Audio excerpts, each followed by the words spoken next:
And the Oscar goes to Robert Downey Jr.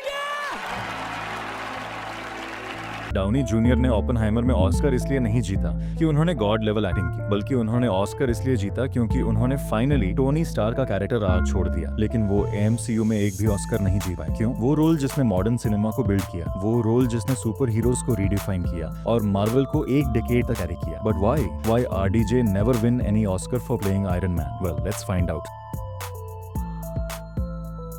Robert Downey junior को अपने career में exactly 3 बार Oscar के लिए नॉमिनेट किया गया, और जब आप देखो कि उन्हें किसके लिए नॉमिनेट किया गया तो एक डिस्टर्बिंग पैटर्न सामने आता है। 1992 nominated for playing Charlie Chaplin, एक रियल पर्सन जो डिकेड्स पहले मर चुके थे। 2008 नॉमिनेटेड फॉर ट्रॉपिक थंडर, जहां वो लिटरली एक एक्टर प्ले कर रहे हैं जो एक और कैरेक्टर प्ले कर रहा है। 2024 wins for playing Lewis Strauss, एक और रियल डेड गाय। समझे क्या हो रहा है? एकेडमी सिर्फ रॉबर्ट डाउनी जूनियर को तब रिकॉग्नाइज करती है जब वो किसी और को प्ले कर रहे हैं। जैसे ही वो अपनी एक्चुअल पर्सनालिटी किसी रोल में लाते हैं, वही चीज जिसने आयरन मैन को आइकॉनिक बनाया, सडनली वो रियल एक्टिंग नहीं माना जाता। ये ऐसे है जैसे कहना कि एक मास्टर शेफ सच में कुकिंग नहीं कर रहा क्योंकि वो उसे इजी बना देता है। Come on. लेकिन ये सिर्फ एक एक्टर की बात नहीं है, ये उस फंडामेंटल बायस के बारे में है जिसने हॉलीवुड के सबसे प्रेस्टिजियस अवार्ड्स को डेकेड से पॉइजन किया हुआ है। और रॉबर्ट डाउनी जूनियर की जर्नी इस सबको एक्सपोज करती है। 96 इयर्स की ऑस्कर हिस्ट्री में exactly 2 super hero movie performances ने एक्टिंग अवार्ड्स जीते हैं। Heath Ledger as the Joker और Joaquin Phoenix as the Joker, दोनों ही बार एक completely unhinged descent into madness. Notice a pattern? दोनों विंस गए उसी कैरेक्टर को, और सिर्फ कोई कैरेक्टर नहीं, विलन। वो साइकोटिक क्लाउन जो ह्यूमैनिटी के डार्क और ट्विस्टेड हिस्से को रिप्रेजेंट करता है। ये कोई एक्सीडेंट नहीं है, ये इंस्टीट्यूशनल बायस है जिसे आर्टिस्टिक इंटीग्रिटी की परपेचुअल एड में छुपाया गया है। एकेडमी ने जॉनर फिल्म्स के लिए एक इनविजिबल सीलिंग बना रखी है और वो हमें डेकेड से गैसलाइट कर रही है। मार्टिन स्कॉर्सेज़ी, एक डायरेक्टर जिन्हें मैं डीपली रिस्पेक्ट करता हूँ, लिटरली कहते हैं मार्वल मूवीज सिनेमा नहीं है, वो थीम पार्क्स हैं। इमेजिन करो इतना आउट ऑफ टच होना कि तुम सोचते हो कि 21वीं सदी की सबसे culturally significant film franchise art count नहीं करती, सिर्फ इसलिए क्योंकि किड्स उसे एंजॉय करते हैं। लेकिन असली ट्विस्ट यहाँ आता है। जानते हो एकेडमी किसे प्रेस्टीज फिल्म मानती है? 3 घंटे के फिल्में जहाँ साइंटिस्ट सिर्फ बोर्डरूम्स में बैठकर आर्ग्यू कर रहे होते हैं। अब मैं तुम्हारा दिमाग ब्लो करता हूँ ऐसी बात से जो ज्यादातर लोग रियलाइज नहीं करते। रॉबर्ट डाउनी जूनियर का टोनी स्टार्क सिर्फ ग्रेट सुपर हीरो एक्टिंग नहीं है, ये मॉडर्न सिनेमा के सबसे सोफिस्टिकेटेड कैरेक्टर परफॉर्मेंसेस में से एक है। पीरियड। सोचो उन्होंने 11 मूवीज और 11 इयर्स में क्या अकॉम्प्लिश किया। उन्होंने एक ऐसे कैरेक्टर को जो सिर्फ एक one dimensional rich guy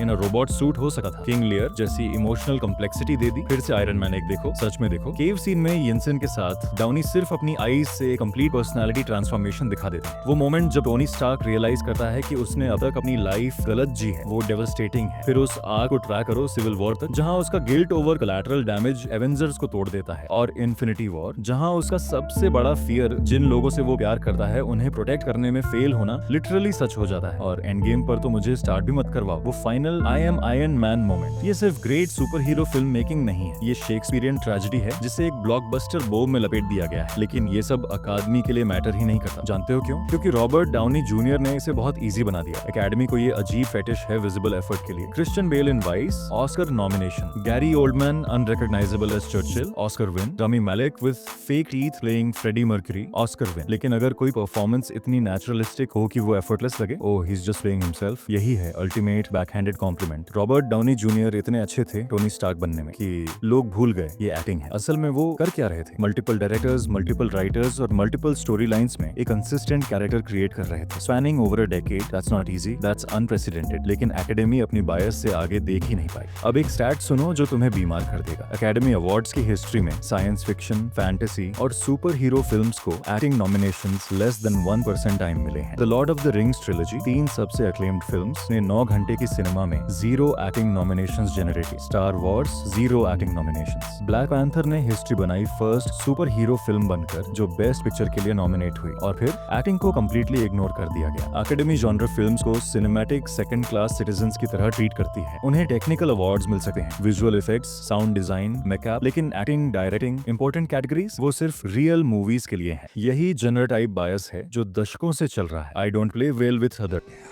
Big man in a suit of armor. Take that off. What are you?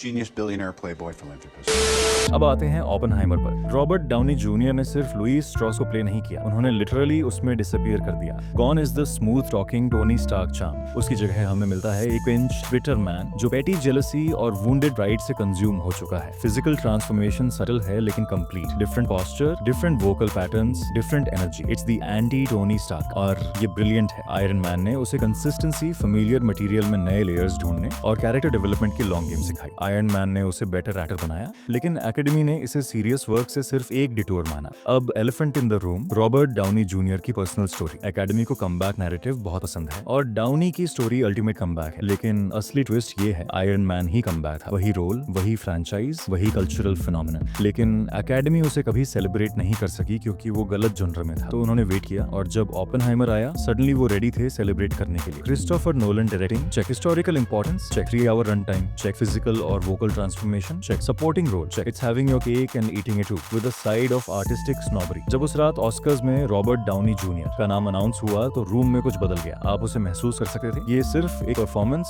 या एक अवार्ड नहीं था, ये उस स्टोरी का एंड था जो 17 साल पहले अफगानिस्तान की केव में शुरू हुई थी। लेकिन सच ये है, टोनी स्टार्क का I am Iron man moment cinema के लिए उतना कर गया जितना ज्यादातर बेस्ट पिक्चर विनर्स मिलकर भी नहीं कर पाए। इसने एक स्टोरी टेलिंग रेवोल्यूशन लॉन्च की जिसने रीडिफाइन किया कि मूवीज क्या हो सकती हैं और ऑडियंसेस क्या एक्सेप्ट करेंगी। लेकिन शायद रेवोल्यूशंस ऑस्कर वर्दी नहीं होते, सिर्फ रेवोल्यूशंस और रिफ्लेक्शंस ऑस्कर वर्दी होते हैं। रॉबर्ट डाउनी जूनियर के पास अब उनका ऑस्कर है। उन्होंने एस्टैब्लिशमेंट को प्रूव कर दिया कि वो सीरियस एक्टर है। लेकिन जानते हो क्या, उन्होंने ये बहुत पहले प्रूव कर दिया था। उन्होंने ये हर बार प्रूव किया जब उन्होंने हमें एक billionaire in a robot suit के लिए जेन्युइनली केयर करवाया। हर बार जब उन्होंने एक रिडिकुलस कांसेप्ट को दुनिया की सबसे इंपॉर्टेंट चीज जैसा फील कराया। That's not easy, that's not just playing yourself, that's magic. और ये फैक्ट कि एकेडमी को उनकी टैलेंट रिकॉग्नाइज करने में इतना वक्त लगा, ये उनके बारे में नहीं एकेडमी के बारे में ज्यादा बताता है। तो बताओ तुम क्या सोचते हो, एकेडमी राइट थी वेट करने में, या उन्होंने एमसीयू परफॉर्मेंसेस को इग्नोर करके कुछ इनक्रेडिबल मिस कर दिया? अपने थॉट्स नीचे कमेंट्स में ड्रॉ करो। और अगर इस वीडियो ने तुम्हें एक नया पर्सपेक्टिव दिया तो उस सब्सक्राइब बटन को हिट करना मत भूलना। Thanks for watching.